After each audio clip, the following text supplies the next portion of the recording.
Hi friends.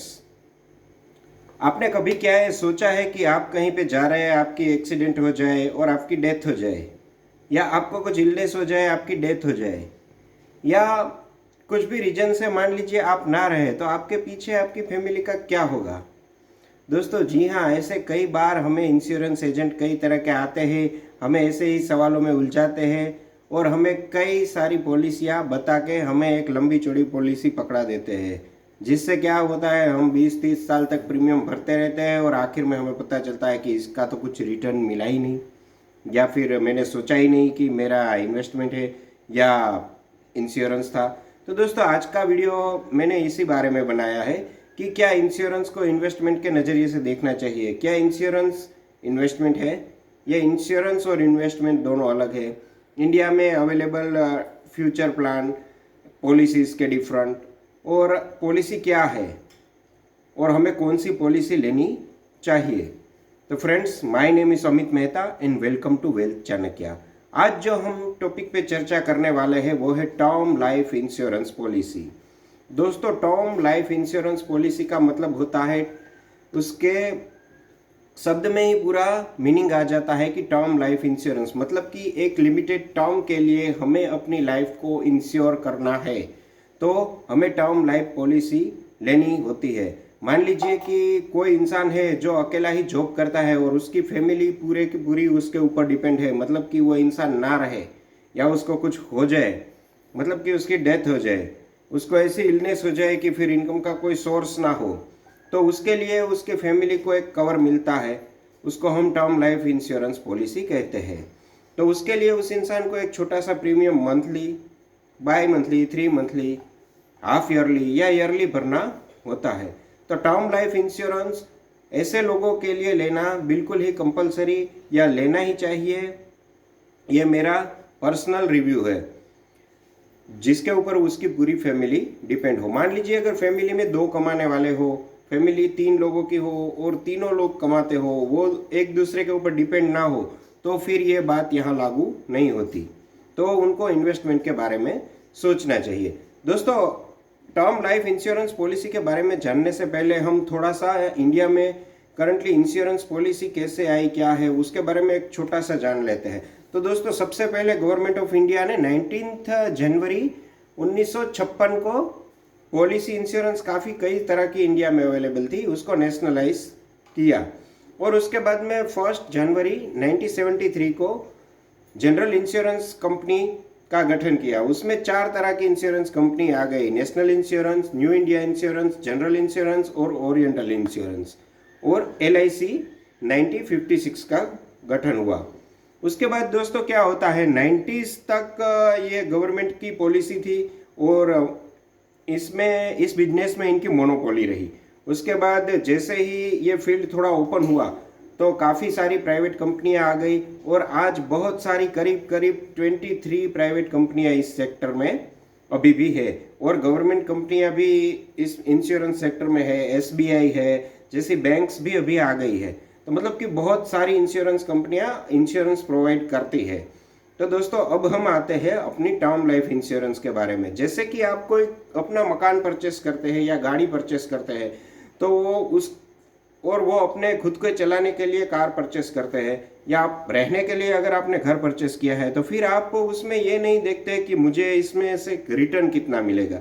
तो दोस्तों, यही बात टर्म इंश्योरेंस लाइफ पॉलिसी में लागू होती है। टर्म लाइफ इंश्योरेंस पॉलिसी में आपको मंथली, या मैंने जैसे बताया कि ईयरली प्रीमियम आपको पे करना होता है। उसकी एक टर्म होता है, वो आप 5 साल, 10 साल, 15 साल, 20 साल या 40 साल तक का ले सकते हैं।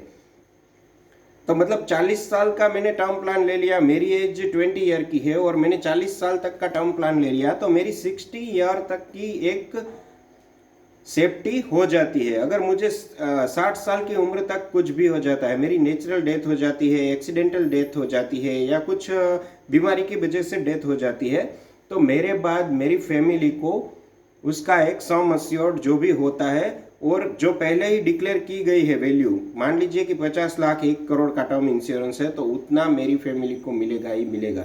दोस्तों, टर्म इंश्योरेंस में एक और क्या है कि आपका प्रीमियम फिक्स रहता है, मतलब कि आपका प्रीमियम जब भी पहले से स्टार्ट हो चुका है वही आखिर तक आपको पे करना होता है, वो बढ़ता नहीं है। दोस्तों अब हम जानते हैं कि टर्म इंश्योरेंस लेने से क्या होता है। टर्म इंश्योरेंस कोई इन्वेस्टमेंट नहीं है। कई लोग सोचते हैं कि हमने ये पॉलिसी ले ली, अच्छा इन्वेस्टमेंट हो गया। तो दोस्तों मैं आपको बता देना चाहता हूँ, आप जब भी पॉलिसी के बारे में सोचे तो लाइफ की सेफ्टी या उसका रिस्क कवर के बारे में सोचिए, हमारा पीस ऑफ माइंड सोचिए, ना कि इन्वेस्टमेंट के बारे में। इन्वेस्टमेंट दूसरी चीज है और इंश्योरेंस दूसरी चीज है। इंश्योरेंस केवल और केवल हमें अपनी लाइफ प्रोटेक्ट हो वैसा ही लेना चाहिए। कई सारी पॉलिसियाँ और कई सारे इंश्योरेंस एजेंट हमें ऐसी पॉलिसियाँ दे जाते हैं जिसमें हमें आखिर में पता चलता है कि अरे इसमें तो कुछ रिटर्न नहीं है। तो दोस्तों आप जब भी इन्वेस्टमेंट के बारे में सोचिए तो इंश्योरेंस पॉलिसी के बारे में मत सोचना। ये मेरा पर्सनल व्यू है, आपका व्यू मेरे से अलग हो सकता है। और जब भी आप इन्वेस्टमेंट के बारे में सोचे तो इंश्योरेंस के बारे में मत सोचिए, और जब भी इंश्योरेंस के बारे में सोचिए तो इन्वेस्टमेंट के बारे में भूल जाए। तो दोस्तों इन सब में बेस्ट और ओल्डेस्ट पॉलिसी है वो है टर्म लाइफ इंश्योरेंस। तो आप जब भी पॉलिसी ले तो आपको टर्म लाइफ इंश्योरेंस पॉलिसी ही लेनी है। दोस्तों अभी इंडिया में काफ़ी सारी पॉलिसियाँ अवेलेबल है और काफ़ी सारी प्राइवेट कंपनियां हैं जिसमें ICICI है, HDFC है, SBI है, LIC तो पहले से ही है, उसके अलावा मैक्स है। तो काफ़ी सारी पॉलिसियाँ अवेलेबल है।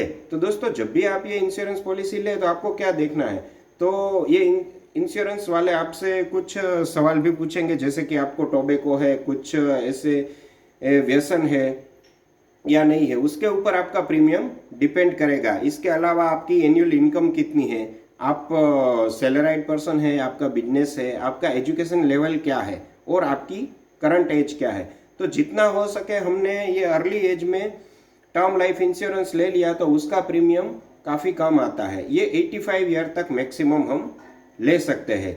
तो दोस्तों मैंने कई सारी इंश्योरेंस पॉलिसी का अभी रिव्यू किया तो मैंने देखा कि करीब करीब मंथली प्रीमियम, अगर मैं अपना खुद का बताऊं तो मेरी 36 ईयर की एज है, और अगर मैं 60 साल तक की के लिए कोई टर्म प्लान लेना चाहता हूं, मतलब कि अगले 24 साल के लिए मैं कोई टर्म प्लान लेना चाहता हूं, तो मुझे जो टर्म प्लान इसमें दिखे वेबसाइट्स पे वो करीब करीब 700 रुपये से लेके 1100 रुपये में मुझे ऐसा टर्म प्लान मिल रहा है। तो दोस्तों आप भी अगर चाहे तो आपकी लाइफ की सेफ्टी, आपकी फैमिली का बैकग्राउंड, कमाने वालों का पूरा रिव्यू कीजिए, अपनी फैमिली में देखिए कि किसको कितनी ज़रूरत है और उसके मुताबिक ये टर्म प्लान लीजिए। एक 700 रुपये से लेके 1100 रुपये में कई सारी इंश्योरेंस कंपनी के प्लान है अवेलेबल। ऑनलाइन भी मिल जाएंगे, ऑफलाइन भी मिल जाएंगे, आपके सिटी में इसके एजेंट भी हो गए। हाँ दोस्तों, लेकिन जब भी आप ये इंश्योरेंस प्लान ले तो आपको उसका क्लेम सेटलमेंट रेशियो देखना है उस कंपनी का, कि किस कंपनी का क्लेम सेटलमेंट रेशियो सबसे बेस्ट है, मतलब कि जितने भी क्लेम हुए उसमें से कितने सेटल हुए, और ये भी देखना है कि वो बड़े क्लेम भी कितने सेटल हुए। और दूसरा है, जब भी हम क्लेम सेट करते हैं तो क्या वो कंपनी की ऑफिसेस हमारे एरिया में अवेलेबल है या नहीं, या हमें दूसरे सिटी में जाना पड़ेगा इसके लिए। तो दोस्तों ये सब देख लीजिए और आप अपने लिए एक टर्म प्लान ले लीजिए। और दोस्तों इनकम टैक्स की बात करें तो डेफिनेटली ये 80C के अंदर 1.5 लाख तक का आप जो भी प्रीमियम भरेंगे वो टैक्स फ्री होता है।